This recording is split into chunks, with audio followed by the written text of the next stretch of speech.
తప్పెవరిది? ఆ అమ్మాయిదా నీదా? ఆ అమ్మాయిదే. తప్పెవరిదైనా పెద్ద ప్రమాదం తప్పింది. పాపం ఆ అమ్మాయిని చూస్తే చాలా బాధ అనిపించిందిరా. తప్పు ఆ అమ్మాయిదైనప్పుడు మీరెందుకు బాధపడ్డాం? అయినా అమ్మాయిని హాస్పిటల్ తీసుకెళ్ళడం అంత అవసరం అంటారా? ఇంతకీ హాస్పిటల్ ఖర్చులు కూడా మీరే కట్టారు తాతయ్య? లేకపోతే ఆ అమ్మాయిని అక్కడే వదిలేసి నా దోవన నేను వెళ్ళిపోతాను అనుకున్నావా? నేనైతే అలాగే చేస్తాను. మానవత్వం ఉన్న ఏ మనిషి ఆ పని చెయ్యడు. పెద్ద చెప్పొచ్చావులే. ఇంట్లో వాళ్ళు రూపాయి అడిగితే ఇవ్వు కానీ ఊర్లో వాళ్ళందరికీ అనవసరంగా ఖర్చు పెడతావు. పైగా మానవత్వం అని లెక్చర్ ఒకటి. తాతలు సంపాదించిన ఆస్తి నాలాంటి మనవాళ్ళకి అవసరానికి ఉపయోగపడకపోతే ఎన్ని కోట్లున్నా వేస్టే. ఇంతకీ ఏమిట్రా నీ బాధ? మనవుడు జీడిపప్పు తింటున్నాడు, ఉప్మా పెసరట్టు తింటున్నాడు అని బాధపడ్డం మానే. అంతేకాదు, ఎక్కడ విషయాలు అక్కడే వదిలేయాలి. యాక్సిడెంట్ జరిగినప్పుడు తప్పు నీది కాదని కాదు, తప్పించుకోవడం నేర్చుకో. లేకపోతే పోలీసులు కేసులు అని నువ్వు యాక్సిడెంట్ అయిపోతావు. బోల్డ్ అని ప్రాబ్లమ్స్ ఉంటాయి. అయినా ఈ వయసులో నీకు ఈ రిస్క్ అవసరమా? నన్ను చూసి నేర్చుకో తాతయ్య.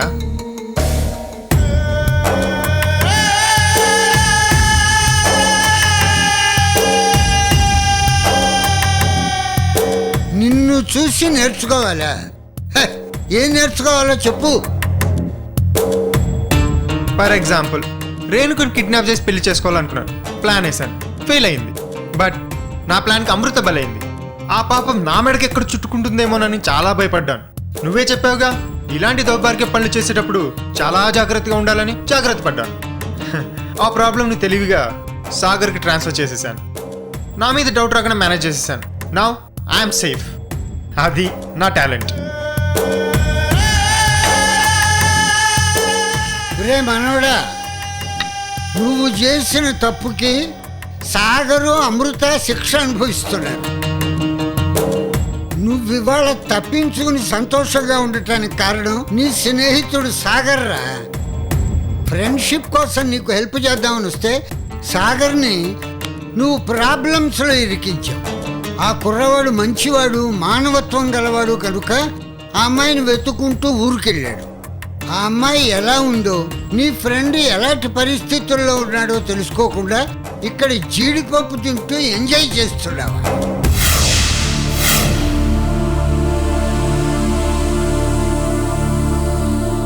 నన్ను కిడ్నాప్ చేసి అనవసరంగా ప్రాబ్లమ్స్లో ఇరికించావని ఆ అమ్మాయి పోలీస్ స్టేషన్లో రిపోర్ట్ చేసి ఉంటే నీ తెలివితేటలేపాటో తెలిసి ఉండే. ఆ అమ్మాయి అమాయకురాలు కాబట్టి నువ్వు బతికిపోయావు.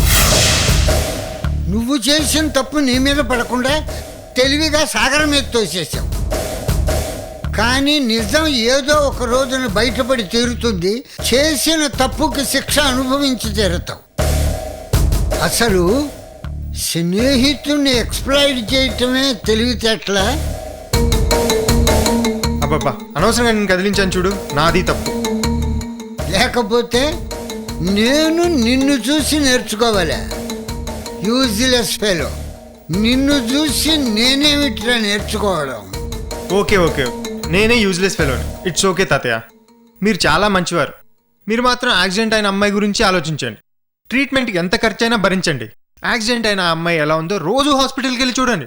కావాలంటే నేను కూడా వచ్చి హెల్ప్ చేస్తా. నాకు ఎలాంటి అభ్యంతరం లేదు, సరేనా? కానీ ఆ సాగర్ అమృతుల గురించి మాత్రం ఇంకోసారి నా దగ్గర ప్రస్తావించు ప్లీజ్ తాతయ్య.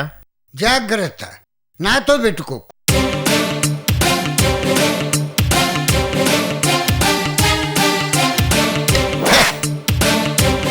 అబ్బా అమ్మా తల్లి, నువ్వెవరో కానీ పోయిపోయి మా తాతగారి కింద పడ్డావు. చాలా అదృష్టవంతురాలి.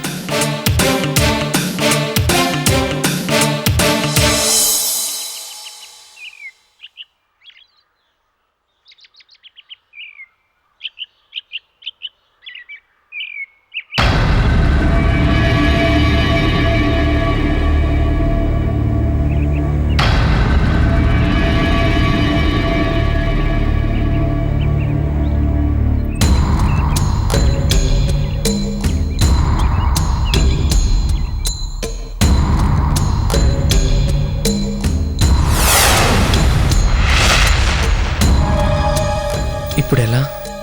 నన్ను చూస్తే సీరియస్ అవుతుంది. అయినా సరే తప్పదు. అమృత గురించి సుబ్బలక్ష్మికి తప్పకుండా తెలిసుంటుంది.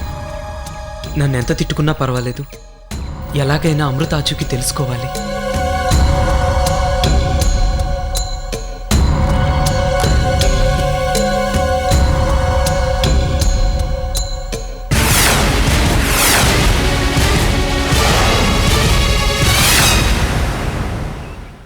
అయ్యో వీడేంటి ప్రతిసారి ఏదో వంక పెట్టుకుని హాస్టల్కి వస్తున్నాడు.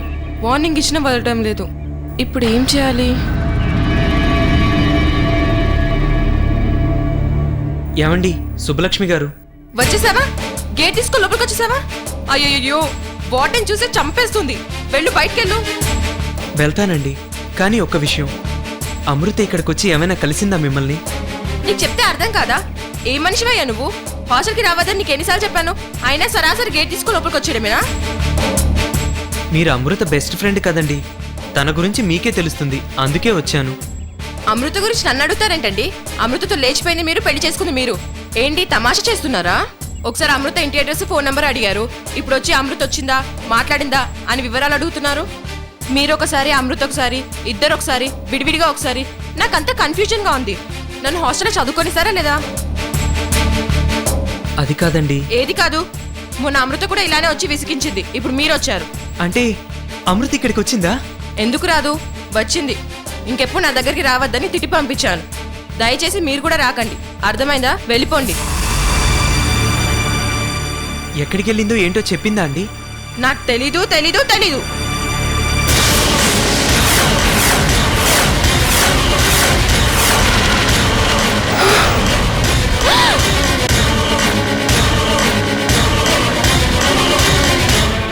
మేడం ఒక్క నిమిషం మీరు కంగారు పడకండి, అపార్థం చేసుకుని సీరియస్ అవ్వకండి. ఇదిగో బాబు, నువ్వు ఇలా రా.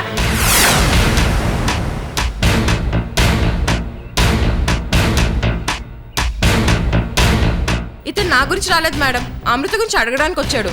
ఏవండి చెప్పండి, నిజమే కదా? అవునా? అవును మేడం. మీరు అనవసరంగా ఏదేదో ఊహించుకొని నన్ను తిట్టకండి. ఏదైనా ఉంటే అతన్నే తిట్టండి.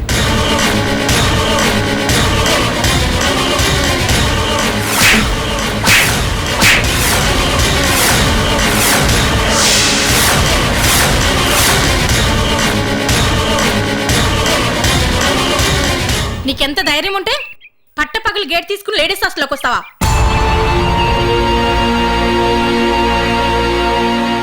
నీకు ఇంక వేరేం పని లేదా? హాస్టల్లో ఉన్న అమ్మాయిల చుట్టూ తిరగడమేనా నీ పని? అమృతం లెక్కెళ్ళావు కదా, ఇంకా నీకేం పని ఇక్కడ? అలా అడగండి మేడం. నువ్వు నోర్మై. చూడు, లేచిపోయిన వాళ్ళ గురించి ఇన్ఫర్మేషన్ ఇచ్చే రీసెర్చ్ సెంటర్ కాదు ఇది, లేడీస్ హాస్టల్. ఇంకొకసారి హాస్టల్ పరిసరాల్లో కనిపించావనుకో పోలీస్ స్టేషన్లో కూర్చొని పెడతాను. Be careful. పా.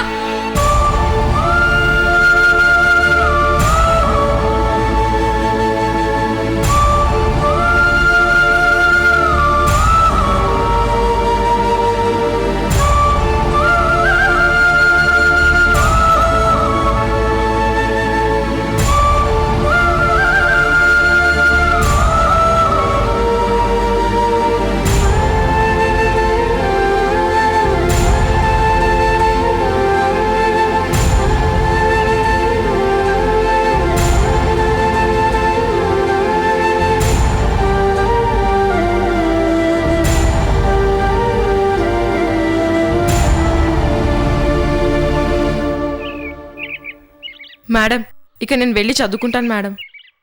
ఆగు, ఈ రోజు నుంచి నువ్వు రూమ్లోనే చదువుకో, అర్థమైందా? అలాగే మేడం. అమృత పెళ్లి నా చావుకొచ్చింది. ఎన్ని దెబ్బలు తిన్నా పర్వాలేదు, అమృత ఇన్ఫర్మేషన్ దొరికింది చాలు. అమృత హాస్టల్కి వచ్చి సుబ్బలక్ష్మిని కలిసిందంటే ఖచ్చితంగా సిటీలో ఎక్కడో చోట ఉండే ఉంటుంది. ఎలాగైనా తనని వెతికి తెలుసుకోవాలి. ఆ వికాస్ గడి వల్ల ఈ స్ట్రగుల్స్ అన్నీ. పాపం అమృత ఇప్పుడు ఒంటరిగా ఎక్కడుందో ఏంటో.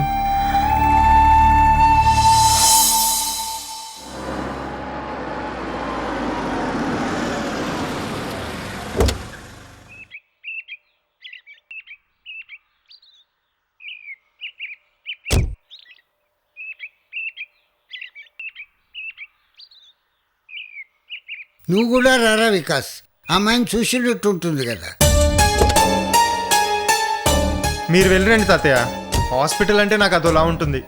మరైతే రావడం ఎందుకుట? అంటే ఆ అమ్మాయికి ఏదో హెల్ప్ చేస్తా అని చెప్పానుగా, సరే అందుకే వచ్చా. నేనే వెళ్ళొస్తాను.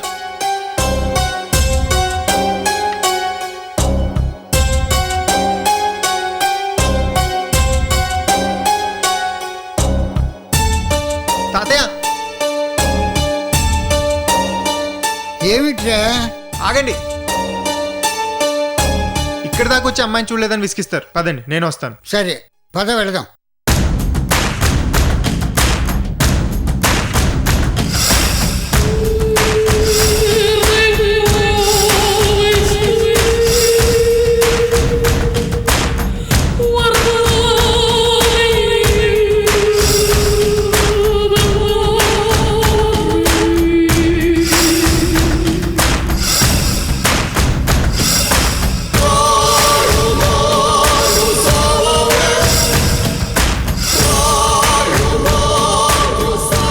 ఇదే అమ్మాయి ఉండేవారు. ఓకే.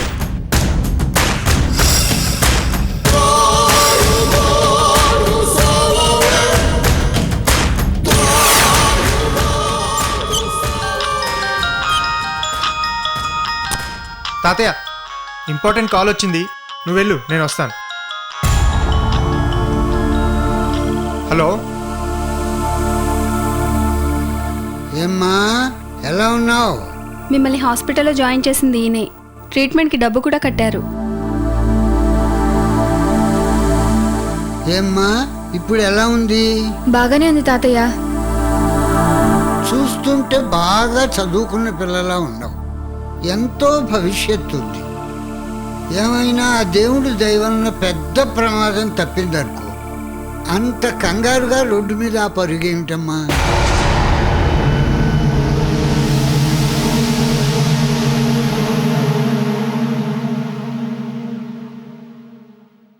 ఏదో అర్జెంట్ పని మీద. అర్జెంట్ అయితే ముందుగా బయలుదేరాలి కానీ అలా పరిగెత్తకూడదమ్మా. రోడ్డు మీద వెహికల్స్ స్పీడ్గా వస్తాయి కదా.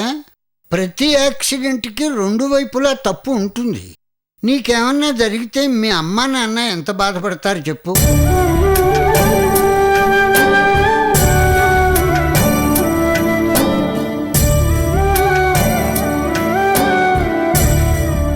ఏ ఊరు మీది? ఇక్కడే టౌన్లోనే ఉంటారా?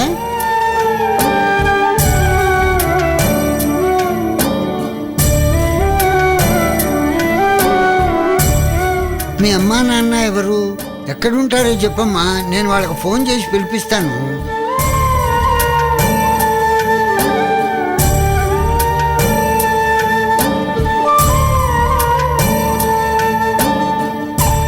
పాపం, అమ్మా నాన్న లేరా అమ్మా? పర్వాలేదు తాతయ్య, ఇప్పుడు నాకేం కాలేదుగా. సరే, నీ ఇష్టం. థ్యాంక్ యూ తాతయ్య.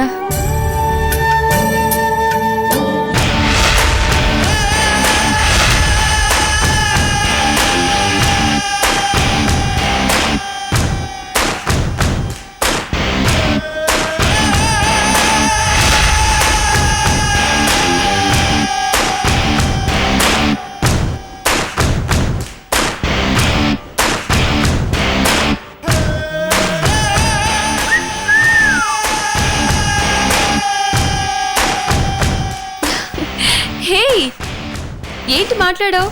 ఏమైంది? అది నర్స్ వచ్చింది. నర్సా? నువ్వెక్కడున్నావు? హాస్పిటల్లో. వాట్? ఏయ్, నీకు ఓ విషయం చెప్పలేదు కదూ? ఏంటది? మొన్న నేను కార్లో వెళ్తుంటే హఠాత్తుగా ఒక అమ్మాయి నా కార్ కింద పడింది. ఓ మై గాడ్, ఎవరా అమ్మాయి? చూడమ్మా, నువ్వు ఇంకేం ఆలోచించకుండా టైం ప్రకారం ఈ ఫ్రూట్ జ్యూస్ తాగుతూ విశ్రాంతి తీసుకో. ఆ కారు కింద పడిన అమ్మాయిని చూసావా? ఇప్పుడే ఫ్రూట్స్ ఇచ్చి ధైర్యం చెప్పేసి ఈ లోపల నీ కాల్ వచ్చింది, బయటకు వచ్చేసాను. Vikas, really your great. Hello. ఎందుకు? నీ తప్పేం లేకపోయినా ఆ అమ్మాయిని హాస్పిటల్లో జాయిన్ చేసావు. హాస్పిటల్ ఖర్చులు భరించి ట్రీట్మెంట్ నువ్వే చేయిస్తున్నావంటే you are good human being. ఈ ఒక్క కారణం చాలు నీతో పెళ్లికి మా డాడీని ఒప్పించడానికి. నేను మళ్ళీ రేపు వస్తాను. ఆ, వస్తాను. చాలా థ్యాంక్స్ తాతయ్య. నువ్వు నా మనవరాలు లాంటిదానివమ్మా. మన ఇద్దరి మధ్యన థ్యాంక్స్ ఏమిటి? Okay bye, take care, bye. ఈ హాస్పిటల్కి తాతయ్య నన్ను తీసుకొచ్చినందుకు మంచి పనే జరిగింది. రేణుకు దగ్గరేమో మార్కులు కొట్టేశాం. ఈ సిచ్యువేషన్ భలే సెట్ అయిపోయిందే. అదేంటి ఈ ముసలుడు ఇంకా బయటికి రావట్లేదు? తాతయ్య, తాతయ్య,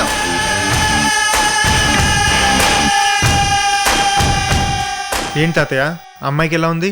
బాగానే ఉంది. పద పద. అవును, నువ్వు ఒకసారి అమ్మాయిని పలకరించొస్తావా? సరే. వద్దులే తాతయ్య, నాకు అర్జెంట్ పని ఉంది, ఇంకోసారి వస్తాను. సర్లే, బిల్లు కట్టి వెళ్ళిపోదాం.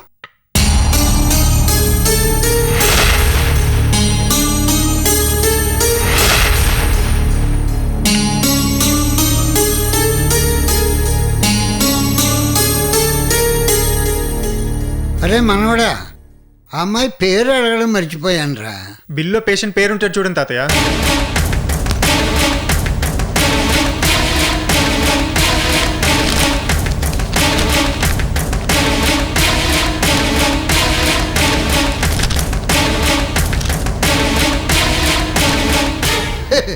ఇందులో నా పేరు ఉందిరా.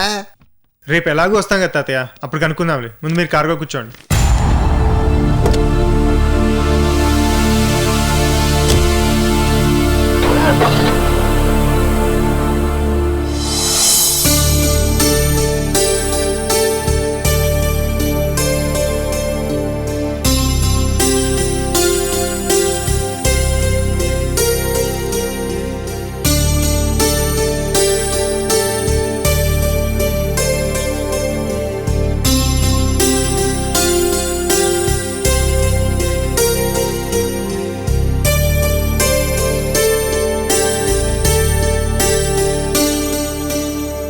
ఏమండి, వారం రోజుల నుంచి సరిగ్గా భోజనం చేయడం లేదు.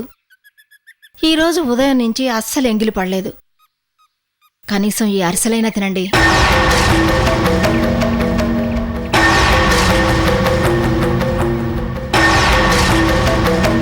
పక్కింటి జగన్నాథం మామయ్య కూతురికి పెళ్లి కుదిరింది, అందుకే ఇవి పంపించారు.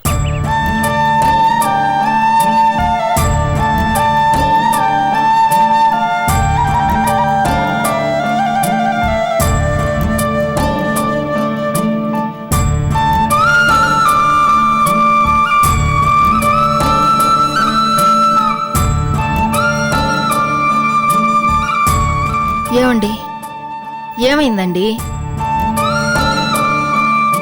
అరిసెల్ని చూస్తుంటే అమృత గుర్తొచ్చింది లక్ష్మి.